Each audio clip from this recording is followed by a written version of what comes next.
श्रद्धेय आचार्य श्री कौशलेंद्र कृष्ण जी से जुड़े रहने के लिए उनके सोशल मीडिया प्लेटफॉर्म्स को फॉलो करें। ये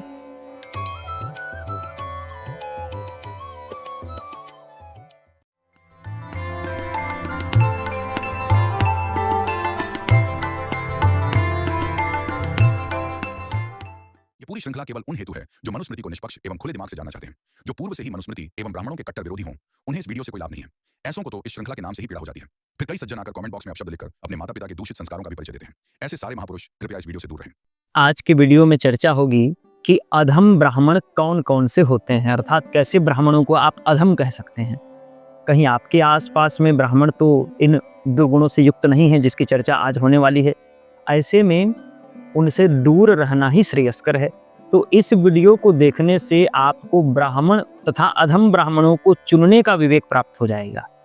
इसके साथ ही हम श्राद्ध कर्म, जिसको कि पितृ यज्ञ भी कहते हैं, इसके विषय में चर्चा हुई है पंच महायज्ञों की पूर्व के वीडियोज़ में, तो उसकी चर्चा भी हम करेंगे, जिसमें भी श्राद्ध कर्म में, तर्पण इत्यादि में कुछ अनसुनी बातें और अत्यंत रोचक बातें आपकी प्रतीक्षा कर रही हैं इस वीडियो में।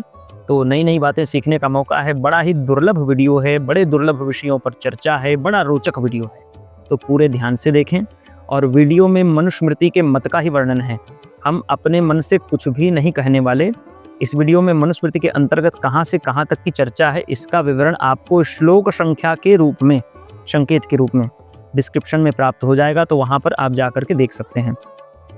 श्रीमन्नारायणो विजयते, हमारे जितने भी अग्रज हैं, ज्येष्ठ जन है, गुरुजन है, श्रेष्ठ जन है, सबके चरणों पर कोटि कोटि वंदन समर्पित करते हुए हम आज की वीडियो को प्रारंभ करेंगे। और आप देख रहे हैं शास्त्र श्रुति श्रृंखला के अंतर्गत मनुस्मृति का अध्ययन, मनुस्मृति की व्याख्या।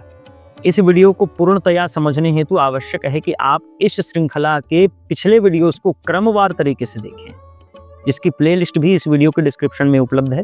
आप जाकर के चेक कर सकते हैं। और पिछले भाग में पूछे गए प्रश्न का जिन्होंने सही उत्तर दिया, उनका नाम आपके स्क्रीन के ऊपर आ रहा होगा। आप कमेंट्स के माध्यम से उनको ढेर सारी बधाइयाँ दें। हमारी ओर से भी उनको खूब सारी बधाइयाँ, और आशा है कि इस भाग में जो प्रश्न पूछा जाएगा उसका भी वे सही उत्तर देने वाले हैं, वीडियो को ध्यान से देख करके। और आप सबके प्रति भी हमारी यही आशा है। तो आइए वीडियो को प्रारंभ करें। देखिए, यदि श्राद्ध की बात करें तो अग्निहोत्री के लिए तो अनवाहार्यक श्राद्ध जो है वो कहा जाता है कि पितरों की यदि तृप्ति करना है तो प्रतिमास ये श्राद्ध होना चाहिए, जिसको अनवाहार्यक श्राद्ध, इस प्रकार से इसका नाम जो है, इसको हमको करना चाहिए। अब आज के समय में कलयुग की यदि बात करें तो कलयुग में प्रत्येक ब्राह्मण अग्निहोत्री तो प्राप्त होगा नहीं, क्योंकि वैदिक तांत्रिक पद्धति का ही अनुसरण किया करते हैं। पूर्ण रूप से विशुद्ध वैदिक पद्धति कहीं पर भी दृश्यमान नहीं होती है, तो ये बात है। तो इस श्राद्ध का वर्णन हमको मनुस्मृति में प्राप्त होता है। और इसके अतिरिक्त कुछ कुछ और विषय हैं जो कलयुग में निषिद्ध हैं। अभी जैसे हमने चर्चा की कि अग्निहोत्री ब्राह्मण हमको दृश्यमान नहीं हैं, कलयुग में बहुत कम है, यत्र तत्र ही हमको विरल ही प्राप्त होते हैं।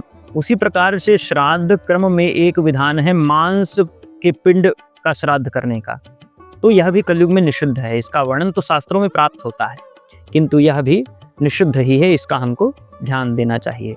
गृहस्थ का मुख्य उद्देश्य है पुत्रोत्पत्ति इत्यादि अन्य जो धर्म है वो। पुत्रोत्पत्ति का मुख्य उद्देश्य क्या है? वो है पितरों की तृप्ति, अर्थात पितृ यज्ञ, पितृ ऋण से मुक्ति। ये पुत्रोत्पत्ति का मुख्य विषय है। इसमें ब्राह्मण भोजन का भी बहुत बड़ा एक स्थान है, और ब्राह्मण भोजन इसी में नहीं अपितु देव कार्य भी हम करेंगे तो पितृ कार्य की चर्चा है। देव कार्य भी यदि हम करें उसमें भी ब्राह्मण भोजन का बहुत बड़ा स्थान होता है। अर्थात न्यूनातिरिक्त जो दोष हैं उसके प्रायश्चित के लिए अंतिम में ब्राह्मण भोजन जो है पूजन के पंच अंगों में से एक माना जाता है। तो श्राद्ध के लिए यदि हम चर्चा करें तो श्राद्ध में जो ब्राह्मण भोजन होता है उसमें कहा गया कि 3 ही ब्राह्मणों की संख्या हो, इससे अधिक ब्राह्मणों की संख्या न हो। और नियमतः अमावस्या में तो प्रेत कर्म होता है, वह भी पितृकर्म ही कहलाता है, जिसमें कि ब्राह्मणों को दान भी देने का विधान आचार्यों ने प्रशस्त किया है। जैसे प्रत्येक अग्नि प्रत्येक आहुति का पात्र नहीं हो सकती, हर अग्नि में हम हर आहुति नहीं दे सकते, वैसे ही हर ब्राह्मण इस दान का पात्र नहीं होता। प्रत्येक ब्राह्मण इस ब्राह्मण भोज का, श्राद्ध में जो ब्राह्मण भोज होता है उसका पात्र नहीं होता। और अपात्र को दान करने से, अपात्र को भोजन कराने से सारा फल उसका समाप्त हो जाता है, उल्टा उसका दुष्परिणाम भी हमको भोगना पड़ता है। तो ब्राह्मण तपस्वी, स्वाध्यायी, व्रती और आत्मज्ञानी होते हैं। इनमें आत्मज्ञानियों को पितृकर्म में तथा चारों को, अन्य जो चर्चा हुई उन चारों को दैव कर्म में भोजनार्थ व्रणित किया जा सकता है, ऐसा वर्णन हमको शास्त्रों में प्राप्त होता है। वह ब्राह्मण न तो शत्रु ही हो न तो हमारा मित्र ही हो। मित्रों को श्राद्ध भोज कराने वाला पैशाची दक्षिणा दे रहा है ऐसा माना जाता है, अर्थात पैशाची भोज करा रहा है ऐसा माना जाता है। शत्रु को भी आप ब्राह्मण भोज में न बिठाएं। पिछले वीडियो में चर्चा हुई कि शत्रु हो कि मित्र हो, कोई भी यदि आपके घर का आगंतुक हो तो उनको संतुष्ट करे, वो अलग बात है। शत्रु आपके आयोजन में आया है, उसको आप संतुष्ट कर रहे हैं, किंतु उसको आप ब्राह्मण भोज में आमंत्रित नहीं कर सकते, ये बात है। मित्र को भी नहीं कर सकते।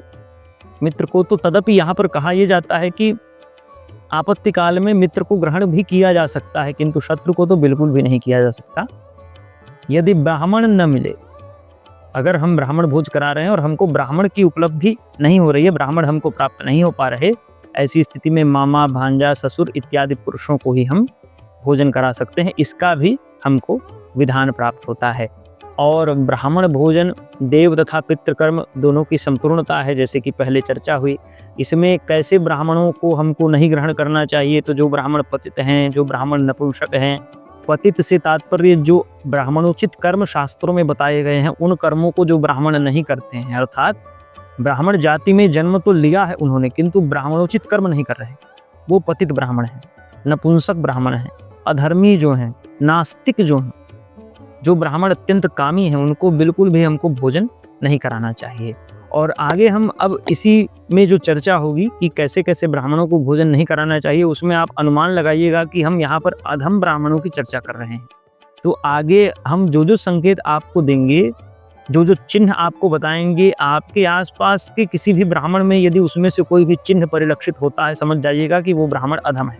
वस्तुतः आपको उसका अपमान नहीं करना चाहिए, किंतु अपनी सुरक्षा के लिए सर्प यदि सामने से निकल रहा हो तो आप सांप को जाकर के मार मत दो, किंतु आप उससे इतनी दूरी तो बना करके रखो कि आप सुरक्षित रह पाओ, स्वयं को तो सुरक्षित रख पाओ, ये बात है। तो बस इसीलिए आपके अंदर में एक विवेक आ जाए कि आप समझ पाएं कि कैसे ब्राह्मणों को हमको ग्रहण करना चाहिए और कैसे ब्राह्मणों के प्रति हमको उदासीन रहना चाहिए। तो जो ब्राह्मण अनपढ़ हैं और इसमें ऐसे ब्राह्मण जो गृहस्थ हैं किंतु लंबी लंबी उनकी जटाएं हैं, बड़ी बड़ी दाढ़ें हैं, जो सट्टेबाज हैं, या याजयन्ति च ये पुगांस तांश श्राद्धेन भोजयेत, इस प्रकार से जो उक्ति आती है कि बहुत से यजमानों का कार्य एक ही मंडप में कर रहे हो, या एक यजमान है बहुत सारा मांगलिक कार्य उसको एक ही मंडप में करें, अर्थात सामूहिक यज्ञोपवीत, सामूहिक विवाह इत्यादि जो ब्राह्मण करा रहे हों, ऐसे ब्राह्मणों को हमको श्राद्ध में भोजन नहीं कराना चाहिए। इसके अतिरिक्त जो वैद्य हो, इसको भी हमको भोजन नहीं कराना चाहिए। और अधम उत्तम ब्राह्मणों की चर्चा से हट करके यदि बात करें तो पुजारी जो होते हैं, जो मंदिर के पुजारी होते हैं, इनको हम अधम ब्राह्मण तो नहीं कहेंगे, किंतु जो पुजारी हों इनको भी हमको ये जो श्राद्ध भोज है इसके लिए आमंत्रित नहीं करना चाहिए, ऐसा शास्त्रों में वर्णन है। इसके अतिरिक्त मांस का जो व्यवसायी है वो भी अधम ब्राह्मण है। जो ब्राह्मण किसानी करे, अर्थात कृषि का कार्य करे, खेती करे, वो ब्राह्मण भी अधम ही है। जो गुरु का विरोधी ब्राह्मण है, जो अग्निहोत्र नहीं करता, किंतु यहाँ पर ध्यान ये देना कि अग्निहोत्र कलयुग में विरले ही प्राप्त होता है, इसके विषय में पूर्व में चर्चा भी हुई इसी वीडियो में, तो ये बात है। इसके अतिरिक्त क्षय रोगी ब्राह्मण, ब्याजखोर जो है वह, और बड़े भाई से पहले ही विवाहित हो गया, बड़े भाई का विवाह नहीं हुआ लेकिन स्वयं विवाह उसने कर लिया, और छोटे भाई के विवाह तक जो अविवाहित है ऐसा बड़ा भाई, इन्हीं दोनों को परिवेता और परिवित्ति कहते हैं। तो ऐसे जो ब्राह्मण हैं इनको भी हमको आमंत्रित नहीं करना चाहिए, ये भी अधम ब्राह्मण हैं। जो चरवाह ब्राह्मण हैं, जो भेड़ बकरी इत्यादि चराते हैं, ऐसे जो ब्राह्मण है वो, और जो पंच महायज्ञ जिसकी चर्चा भी चल रही है, इनसे जो हीन है वो, जो ब्राह्मण नाचने गाने वाले हैं, इसी से जिनका पेट पलता है, नाच गा करके पैसा कमाते हैं, ऐसे ब्राह्मण। जो शूद्रा से विवाह कर लिया, ऐसा ब्राह्मण। जो प्रेम विवाह करता है, ऐसा ब्राह्मण। जो पुनर्विवाह करता है ऐसा ब्राह्मण, और पुनर्विवाह से तात्पर्य ऐसी स्त्री से विवाह कर ले जो विधवा है, तो ऐसा ब्राह्मण, और विधवा से जो अन्य पुरुष से या विधवा के विवाह के पश्चात उत्पन्न होने वाला जो ब्राह्मण है, और पति के रहते या मरने के पश्चात पत्नी के साथ में प्रेमी के माध्यम से उत्पन्न होने वाला, जिसको कुंड या गोलक इत्यादि कहा जाता है। इसके विषय में भी हमने पहले भी वीडियो बनाया था स्त्री पुनर्विवाह के ऊपर। तो वैसे जो ब्राह्मण हैं उनको भी हमको ग्रहण नहीं करना चाहिए, ये भी अधम कूट के आते हैं। और माता पिता से द्वेष करने वाला जो ब्राह्मण है वो, और जो काना ब्राह्मण है वो, जो बहरा है वो, जो परस्त्रीगामी है, और जो घर में आग लगा दे, जो विष इत्यादि दे करके किसी को मारने का प्रयत्न करे या मार डाले, जो मदिरा पीने वाला है या मदिरा का व्यापार करने वाला है, या समुद्र पार जाने वाला है, या राजनीति करने वाला है, कोई बहुत बड़ा नेता होगा, या तेल का व्यापारी होगा, या झूठी गवाही देने वाला, झूठ बोलने वाला होगा, या धूर्त होगा, या कुष्ठ रोग से दग्ध होगा, या दूध दही बेचने वाला होगा, या तंबाकू या गुटखा खाने वाला जो होगा, ऐसे ब्राह्मणों को हमको ग्रहण नहीं करना चाहिए। सब अधम ब्राह्मण की कोटि में आते हैं। आप अपने आसपास देखिएगा कि ऐसे कितने ब्राह्मण हैं, और ऐसे ब्राह्मणों से आप दूर रहिएगा। इसके अतिरिक्त जो ब्राह्मण हथियार का निर्माण करते हैं, धनुष का निर्माण करेंगे, बंदूक तमंचा इत्यादि जो बनाएंगे, या ऐसी कंपनियों में नौकरी करते हैं, या नौकरी करने वाले ब्राह्मण, और कहा गया कि बड़ी बहन के रहते, अब किसी के यहाँ उसका विवाह लगा, उसके घर में 2 बेटियां, एक बड़ी बहन एक छोटी बहन। तो बड़ी बहन जो है बिना ब्याही है, छोटी बहन से ये विवाह करना चाह रहा है। तो बड़ी बहन के रहते छोटी बहन से शादी करने वाला ब्राह्मण, और अपने पुत्र को गुरु बनाने वाला, अपने पुत्र से ही दीक्षा या अपने पुत्र से ही वेद इत्यादि का अध्ययन करने वाला ब्राह्मण, और पतितों को वेद शास्त्र देने वाला ब्राह्मण। पतित का तात्पर्य जो ब्राह्मण क्षत्रिय वैश्य से भिन्न हो, या तो ब्राह्मण क्षत्रिय वैश्य होते हुए भी अपने कर्म से पतित हो जाएं, ऐसों को, या जो अभी चर्चा हुई है ना जिनकी, इनमें से कोई भी हो, और इनको जो वेद शास्त्र दे, ऐसा भले ही धर्मनिष्ठ ब्राह्मण है किंतु इनको जो वेद शास्त्र का ज्ञान दे रहा है, ऐसा ब्राह्मण भी पतित कोटि में आ गया। इसके साथ ही कुत्ता बिल्ली या पक्षियों को अपने घर में जो ब्राह्मण रखता हो, जो नहर तोड़ता हो या नहर को रोकता हो, जो मिस्त्री का कार्य करता हो, मिस्त्री इत्यादि का जो कार्य होता है ना, घर की चुनाई, घर बनाना इत्यादि का जो क्या करते हैं, कहते हैं बिल्डर वाला जो कार्य करता हो, ऐसे जो ब्राह्मण हैं, जो मजदूरी करता हो, और जो वृक्ष लगाने के बदले में पैसे लेता हो, ऐसा ब्राह्मण, और जो अत्यंत हिंसक हो, जो कन्या को दूषित करने वाला ब्राह्मण हो, जो भूत पिशाच की पूजा करने वाला ब्राह्मण हो, और जो शूद्रों द्वारा यज्ञ कराने वाला ब्राह्मण हो, यज्ञ में शूद्रों को ही वह यजमान के रूप में ग्रहण करने वाला जो ब्राह्मण हो, जो अयोग्योपवीति हैं उनको जो यजमान के रूप में ग्रहण कर ले, ऐसा जो ब्राह्मण है, जो आचार रहित ब्राह्मण है। आचार रहित से तात्पर्य है जो संध्या न करे, जो शौचाचार इत्यादि का पालन न करे, शौच से आने के पश्चात किस प्रकार से हस्त इत्यादि का प्रक्षालन करना है, क्या करना है, कैसे करना है, जो इन नियमों का जो पालन न करे वो आचार रहित है। तो जो आचार रहित है ब्राह्मण है वह ब्राह्मण, और जो शूद्र का काम करने वाला ब्राह्मण है, मत्स्य पालन करेगा या मिट्टी इत्यादि के बर्तनों का निर्माण करेगा, या कारपेंटर वगैरह लकड़ी इत्यादि के वस्तुओं का निर्माण जो करता है, यह ब्राह्मण, ये भी अधम कोटि में आते हैं। और जो नित्य ही भीख मांगने वाला ब्राह्मण है, वस्तुतः यह अधम कोटि में नहीं आता, किंतु शास्त्रों में कहा गया है कि श्राद्ध भोज में इसको भी हमको आमंत्रित नहीं करना चाहिए।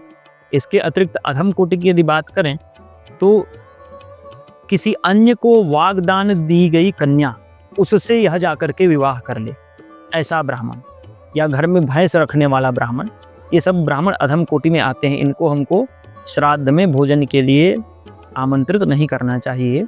और देखिए, आहुति अग्नि में दी जाती है, राख में आहुति नहीं दी जाती। वास्तव में जो ब्राह्मण है वो भी अग्नि के ही स्वरूप होते हैं। ब्राह्मणोस्य मुखमासीद, जो ब्राह्मण है वो मुख से उत्पन्न हुए भगवान के, और चंद्रमा मनसो जातश्चक्षोः सूर्यो अजायत श्रोत्राद् वायुश्च प्राणश्च मुखाद् अग्निरजायत। अग्नि भी मुख से उत्पन्न हुई और ब्राह्मण भी मुख से उत्पन्न हुए। तो ब्राह्मण वास्तव में अग्नि है, लेकिन अग्नि जब जली जाए तब उसमें आहुति दी जाए।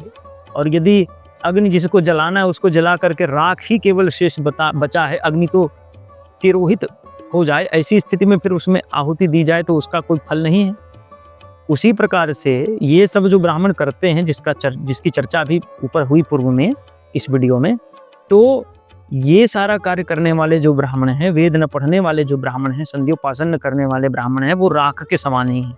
उनमें ब्राह्मणत्व की अग्नि नहीं बची, ब्राह्मणत्व जो है पूर्ण रूप से समाप्त हो गया, अब केवल राख है। तो इसमें हमको आहुति, इसमें हमको भोज हमको नहीं देना चाहिए। तस्मै हव्यम न दातव्यम न ही भस्मनि हूयते, जिस प्रकार से भस्म में हवन नहीं करते, उसी प्रकार से हव्य या कव्य हव्य नहीं देना चाहिए, ये बात है। तो ऊपर जो परिवेता तथा परिवित्ति की जो चर्चा हुई है, वे तथा उनकी पत्नी और कन्या देने वाला जो उनके जो ससुर हैं, ससुर जी, वे ये सब कहाँ जाते हैं? ये सब नरक में जाते हैं। जो तंबाकू खाता है वह, जो भैंस रखता है घर में वह जो ब्राह्मण है, ऐसे जो ब्राह्मण है जो बकरी पाले, बकरी चराए, दूध दही का व्यापार करे, ये सब कहाँ जाते हैं? ये सब नरक में जाते हैं। लेकिन ये नरक में जा रहे हैं और आप जा करके बीच रास्ते में इनका हाथ पकड़ लो और कहो कि नहीं, हम भी आपके साथ, आप जहाँ तक जाएंगे वहाँ तक जाएंगे, तो भाई कौन मना करेगा? साथी चाहिए उनको। तो जो इनका उपासक होता है, इनको पूजन इत्यादि में आमंत्रित करता है, इनको आचार्य बनाता है, इनको गुरु बनाता है, वो इनको भी अपने साथ नरक की ओर ले जाते हैं। तो साथ दीजिए तो अच्छे ब्राह्मणों का दीजिए, ऐसे ब्राह्मणों का साथ मत दीजिए, नहीं तो ये ब्राह्मण भी कहेंगे कि अब जन्म जन्म तक हमारा और आपका साथ नहीं छूटने वाला, आपको नरक लेकर के ही जाएंगे। तो ये बात है। इनको अपांक्त्य या पंक्ति बाह्य, पंक्ति रहित, इस प्रकार से इनको कहा जाता है। ये पंक्ति रहित हैं, पंक्ति बाह्य ब्राह्मण हैं। कहा तो यहाँ तक गया है कि ऐसे जो पंक्ति बाह्य अधम ब्राह्मण भोज में सत्पुरुष ब्राह्मणों को भोजन करते हुए देख भी लें, आपने ब्राह्मणों को बुलाया है बढ़िया चुन करके, इन समस्त संकेतों से मुक्त जो ब्राह्मण हैं उनको आपने आमंत्रित कराया, भोजन करा रहे हैं, और ऐसा पंक्ति बाह्य कोई ब्राह्मण बढ़िया तमाकू ऐसे मलते मलते, ऐसे करते करते करते, फिर तमाकू दबाने के लिए ऐसे करते करते आकर के देख रहा है किस प्रकार से ब्राह्मण भोजन चल रहा है, तो उसके देखने मात्र से आपके सारे पुण्य, किसके? वो जो ब्राह्मण भोजन कर रहे हैं उनके नहीं, जो ब्राह्मण भोजन कराने वाला जो यजमान है उसका सारा पुण्य समाप्त हो जाता है। और ये यहाँ तक की चर्चा के पश्चात आगे भृगु जी महाराज मनुस्मृति में और बताते हैं कि कैसे कैसे ब्राह्मणों के माध्यम से ब्राह्मण भोज का यदि दर्शन हो जाए तो उसका क्या क्या फल होता है। इसकी बहुत विस्तृत गणना है, बहुत विस्तृत इसका चिंतन है। तो श्राद्ध से पहले पंक्तिमान ब्राह्मण जो इन समस्त संकेतों से मुक्त हैं, ऐसे ब्राह्मण जो वेदज्ञ हों, जो स्वकर्मनिष्ठ ब्राह्मण हों, एवं जो ऊपर बताए गए दुर्गुणों से मुक्त हों, उन्हें हमको आमंत्रित करना चाहिए। और आमंत्रित ब्राह्मणों को श्राद्ध के दिवस वेदाध्ययन नहीं करना चाहिए, वेद नहीं पढ़ना चाहिए, क्योंकि पितर जो है वो वायु रूप होकर के उनके साथ चलते हैं। आचार्य को भी, आमंत्रित आचार्य को भी वेदाध्ययन इत्यादि नहीं करना चाहिए, इनके साथ भी वायु रूप होकर के पितर चला करते हैं। जहाँ ये बैठते हैं वहाँ पितर भी बैठते हैं। तो पूजा पाठ या श्राद्ध में निमंत्रण लेकर भी जो ब्राह्मण नहीं जाता, ऐसे जो ब्राह्मण होते हैं वो अगले जन्म में शूकर के रूप में जन्म लेते हैं। इस प्रकार से हमारे शास्त्रों में वर्णन प्राप्त होता है। तो आज का वीडियो यहीं तक रहेगा। आज का प्रश्न आप सभी के सम्मुख प्रस्तुत करते हैं कि परिवेता और परिवित्ति की चर्चा आज के वीडियो में हुई है, तो इसका तात्पर्य क्या है, इसका मतलब क्या है? तो आप अवश्य उत्तर कमेंट करिएगा। स्मरण ना आ रहा हो तो वीडियो एक बार और देखिए, इससे लाभ ही है, हानि नहीं है। वीडियो को लाइक करें, शेयर करें, सब्सक्राइब करें, और इस भाग से संबद्ध कोई भी प्रश्न हो तो कमेंट कर सकते हैं।